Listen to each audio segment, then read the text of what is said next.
दोस्तों आपका स्वागत है हमारे YouTube चैनल जज्बा एकेडमी में। आज हम बात करने वाले हैं जामिया मिलिया इस्लामिया के BA LLB के सेक्शन वाइज एग्ज़ाम पैटर्न या एग्ज़ाम सिलेबस के बारे में कि एग्ज़ाम सिलेबस कैसा होता है और जो मार्किंग स्कीम होती है वो क्या होती है, इम्पोर्टेंस टॉपिक कौन कौन से होते हैं और आपको तैयारी कब से जो है करना चाहिए। क्योंकि देखिए क्या है कि अब जुलाई और अगस्त तो आने ही वाले हैं, मई जून जुलाई।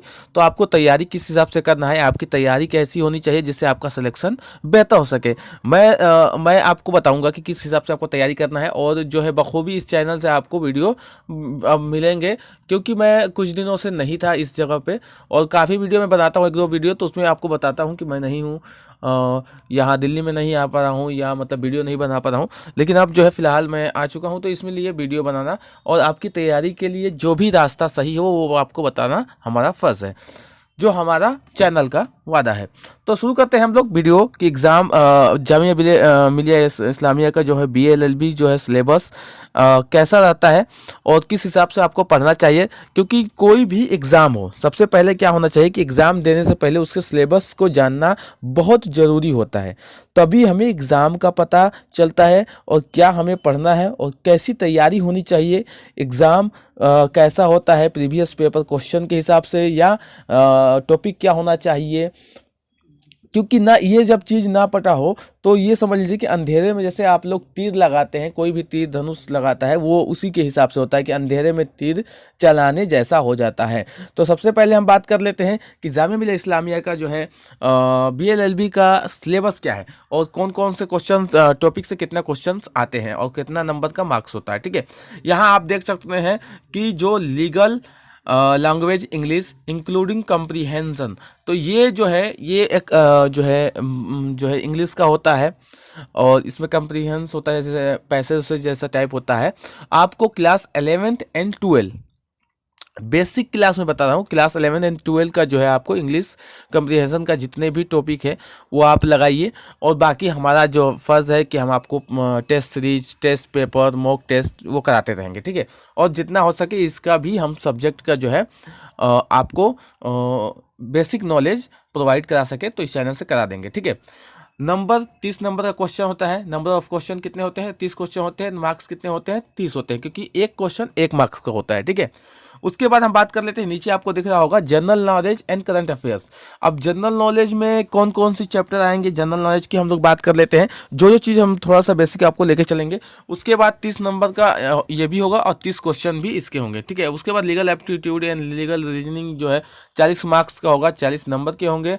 और उसके बाद जनरल स्टडीज हो गया 40 मार्क्स का, 40 नंबर का होगा। एलिमेंट्री मैथमेटिक्स जो है वो 10वीं और उसकी जो मैथमेटिक्स है, न्यूमेरिकल एबिलिटी, वो है और इसमें 10 क्वेश्चन होते हैं, 10 मार्क्स का होता है। ठीक है, अब हम बात कर लेते हैं कि दूसरी चीज़ ये है कि आपको ये जानना जरूरी है कि इंग्लिश विथ कम्प्रीहेंशन, तो इसमें क्या और कितने क्लास तक आता है, बेसिक होते हैं या इजी होता है या मॉडरेट होता है या हार्ड लेवल का होता है। तो सबसे पहले हम लोग बात कर लेते हैं कि क्लास 11th एंड 12 ये जो चीज़ है इंग्लिश विथ कम्प्रीहेंस का मतलब क्लास 11th एंड 12 का जो है आपको क्या करना है, इससे ही क्वेश्चन पूछे जाते हैं।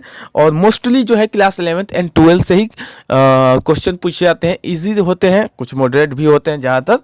ठीक है, उसके बाद हम लोग बात करते हैं मैथमेटिक्स के बारे में कि मैथमेटिक्स की टेस्ट पेपर ही हमारा सबसे, तो ये जो चीज़ है कि मैथमेटिक्स का पेपर किस हिसाब से होता है, कैसा होता है, तो आप इस चैनल के जरिए जितने भी टेस्ट कराए जाएंगे, टेस्ट पेपर या मॉक टेस्ट या जितने भी प्रीवियस क्वेश्चन कराए जाएंगे, उससे आप जो है एलिमेंट्री मैथमेटिक्स या न्यूमेरिकल एबिलिटी जो है कर लें, वो ही बहुत काफ़ी है। 10 में से 10 क्वेश्चन आप वहाँ से यहाँ से इस चैनल से कर सकते हैं। ठीक है, अब हम बात करते हैं जनरल नॉलेज की। जनरल नॉलेज एक बहुत बड़ी जो है समस्या रहती है बच्चों के लिए, क्योंकि जनरल नॉलेज एक समुंदर की तरह होता है जिसमें आप कितना भी पढ़ लें वो आपको काफ़ी नहीं होता है। या आप ये नहीं कर सकते कि मैंने तो पढ़ लिया है, अब इसमें से 40 से 40 मार्क्स में पा जाऊंगा या 30 में से 30 मार्क्स या 80 में से 80 मार्क्स पा जाऊंगा। कोई भी एग्जाम हो, कोई बच्चा ऐसा कह नहीं सकता। और उसमें एक चीज़ और जोड़ रखा है, करंट अफेयर्स, मतलब कि अप टू डेट रहना। मतलब रोज आपको अपडेट रहना है, आपको हर एक न्यूज़ जो आपके एग्ज़ाम के लिए बेहतर है या जो एग्ज़ाम रिलेटेड है वो आपको न्यूज़ पढ़ना ज़रूरी है। अब हम बात कर लेते हैं कि इसमें आपको क्या क्या करना चाहिए। जनरल नॉलेज की बात कर लेते हैं। जनरल नॉलेज में आपको 3 चीज़ें याद रखना है। लेटेस्ट न्यूज़, जो न्यूज़ है, उसके बाद आपको नोबेल प्राइज़ जो विजेता हैं वो हमारा काम है, हमें आपको नोबेल प्राइज़ वाले जितने भी हैं और लेटेस्ट न्यूज़ जितने भी आपके एग्ज़ाम के लिए बेहतर मतलब पूछे आते हैं और एग्ज़ाम रिलेटेड न्यूज़ हो वो मैं आपको करा दूंगा, ठीक है। उसके बाद है G20 जो ग्रुप्स है उसके बारे में आपको जानना जरूरी है। उसके बाद जो है ओलंपिक्स के बारे में आपको जानना कि ओलंपिक्स में कौन किसको मेडल मिला, किसको ब्रॉन्ज मिला या सिल्वर किसको मिला, ये ओलंपिक का न्यूज़ भी जो है या ओलंपिक का जीके जो है पूछा आता है। फीफा हो गया, वर्ल्ड कप जो हो गया है, इससे भी क्वेश्चन आते हैं। उसके बाद अवार्ड से भी क्वेश्चन कभी कभी पूछ लिए जाते हैं, अवार्ड से क्वेश्चन आता ही है। और जितने भी जैसे कि मान लीजिए कॉरिडोर क्वेश्चन, जैसे चाइना पाकिस्तान कॉरिडोर वाला हो गया। जीएसटी से भी क्वेश्चन पूछे जाते हैं कि जीएसटी का फुल फॉर्म क्या हो गया, जीएसटी में कौन से बदलाव या कौन सा टैक्स बढ़ा, ये सब से क्वेश्चन भी पूछा जाता है। अब इसके बाद जो है ये क्वेश्चन हो गया। उसके बाद जो है ये मैं आपको general knowledge and current affairs, current affairs में मैंने आपको बता दिया कि जो जैसे कि कोई अप टू डेट न्यूज़ है, इकोनॉमिक के बारे में है या हिस्ट्री के बारे में आ गया या जियोग्राफी के बारे में आ गया या कोई क्राइम है या कोई सस्पेंस जो है उसके बारे में है, तो क्योंकि बीएलएलबी है तो थोड़ा सा बहुत आपको वो रखना पड़ेगा, अपडेट होना पड़ेगा क्राइम के बारे में कि कौन सा कैसे कौन सी चीज़ें पूछी जाती है, तो वो चीज़ आपको जानना बहुत ज़रूरी है। अब हम लोग बात कर लेते हैं legal aptitude and legal reasoning के बारे में। तो इसमें क्या होता है, देखिए बेसिक कंसेप्ट होते हैं, ज़्यादातर मतलब ये नहीं होते। इसमें जनरल प्रिंसिपल ऑफ लॉ होते हैं, visual and non verbal reasoning भी होता है, एनोलॉजी का होता है, जैसे लॉजिकल रीजनिंग हो गया, ठीक है, लीगल प्रिंसिपल होते हैं, ठीक है। इस तरह से क्वेश्चन पूछाते हैं। तो ये भी क्वेश्चन जो है कोई हार्ड नहीं इससे पूछा जाता, आपको बस जो है तैयारी सही होनी चाहिए, प्रैक्टिस इसकी पेपर का होना चाहिए। जो मैं आपको इसके 2-3 चैप्टर जो है बेसिक जिससे ज़्यादा क्वेश्चन पूछे जाते हैं इंपॉर्टेंट से, वो मैं आपको करा दूंगा, ठीक है, या उसके बारे में बता दूंगा। फिर जनरल स्टडीज़ के बारे में आपको पता होना बहुत ज़रूरी है। इसमें क्या है, हिस्ट्री हो गया, जियोग्राफी हो गया, इसमें हिस्ट्री हो गया, ठीक है। उसके बाद मान लीजिए जियोग्राफी हो गया, उसके बाद इंडिया पॉलिटी हो गया। इंडियन पॉलिटी मतलब कि भारतीय राजनीति से ही क्वेश्चन होते हैं। भारतीय राजनीति से ये मत समझिए कि पूरे विश्व की राजनीति, भारतीय राजनीति, ठीक है। इंडिया और ज्योग्राफी में क्या है, इंडियन ज्योग्राफी ही ज़्यादातर ये क्वेश्चन आते हैं। इंडियन ज्योग्राफी से भी और कुछ बाहर से भी हो जाते हैं एक आध क्वेश्चन, अब उसमें नहीं कह सकते। सोशल साइंस, सामाजिक विज्ञान हिंदी में कहते हैं सोशल साइंस को। तो उसके बाद जनरल साइंस जो हो गया, जीएस बोलते हैं इसको, जनरल साइंस, तो वो भी इस क्वेश्चन में आते हैं, ठीक है। अब हम बात कर लेते हैं मैथमेटिक्स में। एलिमेंट्री मैथमेटिक्स में आपको बहुत जानना जरूरी है। इसमें हो गया परसेंटेज का सवाल हो गया, मैं आपको सिंबल के रूप में दर्शा देता हूँ। प्रॉफिट एंड लॉस हो गया, ठीक है, प्रॉफिट एंड लॉस, ठीक है। उसके बाद हो गया ये हो गया सिंपल इंटरेस्ट हो गया, एसआई हो गया, कंपाउंड इंटरेस्ट मतलब सीपी हो गया, ठीक है। उसके बाद हो गया सिंपल क्वेश्चन भी होता है, टाइम डिस्टेंस मतलब टाइम और डिस्टेंस से भी क्वेश्चन आते हैं, नंबर एंड सीरीज से भी क्वेश्चन आते हैं। तो time and distance and number series, ठीक है।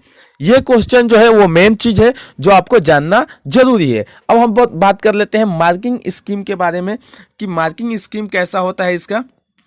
सबसे पहला होता है कि एक क्वेश्चन सही करने पर आपको 1 मार्क्स दिया जाएगा। तो मतलब कि 1 क्वेश्चन जो है, 1 क्वेश्चन आप अगर सही करते हैं तो आपको 1 मार्क्स दिया जाएगा, 1 नंबर का। एक क्वेश्चन 1 नंबर का होगा, ठीक है। दूसरी चीज, एक क्वेश्चन गलत करने पर आपको 0.25 मार्क्स काट लिए जाएंगे। मतलब कि 1 नंबर का 1/4 जो है आपका काट लिया जाएगा, मतलब कि 1/4 मार्क्स जो है काट लिया जाएगा, या 0.25 मार्क्स। मतलब कि 4 अगर गलती आप करते हैं तो 1 नंबर काट लिया जाएगा। अगर आप 4 क्वेश्चन सही करते हैं, ठीक है, और उसके बाद मतलब कि 4 क्वेश्चन गलत करते हैं और 1 क्वेश्चन सही करते हैं, तो आपका जो स्कोर होगा वो 0 होगा, ठीक है। ये बात हो गई। अब आपको मतलब ये बता दूं कि आपको जो भी क्वेश्चन पूछे जाएंगे वो 10+2 लेवल के ही क्वेश्चन होंगे, क्योंकि जामिया या बीएलएलबी जो एग्ज़ाम होता है, जो एंट्रेंस एग्ज़ाम होता है वो 10+2 पे होता है। और अगर LLB कर रहे हैं आप तो बैचलर के बाद होता है, ठीक है। BLLB जो है 10+2 के बाद होता है, ये 5 साल का कोर्स होता है। और LLB जो है वो 3 साल का कोर्स 2 साल का कोर्स होता है कहीं कहीं, ठीक है। और BA 3 साल का होगा, 2 साल का LLB होता है, 5 साल टोटल होते हैं। तो ये आपको इन्फॉर्मेशन मेरा देना था। और आपको अगर ये वीडियो अच्छी लगी हो तो कृपया like and subscribe and share करना मत भूलना। और मैं जो बीच में मौजूद नहीं था, मुझे कृपया माफ़ करिए, क्योंकि मैं वीडियो नहीं बना सकता था, ऐसी जगह में था अभी। और अभी मैं आ चुका हूँ, क्योंकि 1 साल के लिए मैं यहीं पे रहूँगा जहाँ मैं आपको सारी चीज़ें प्रोवाइड करा सकूँ, नोट्स और पेपर और जो भी है एनीथिंग, जितने भी प्रॉब्लम है आपको हल कर सकूँ, चाहे जो भी डिपार्टमेंट का हो। मैं सारी वीडियो सारे सिलेबस के सहित और इम्पोर्टेंट टॉपिक के सहित आपको प्रोवाइड कराना मेरा फ़र्ज़ है। और कल से जो है वीडियो 4 या 5 वीडियो रोज़ आने लगेंगे। ओके दोस्त, थैंक यू।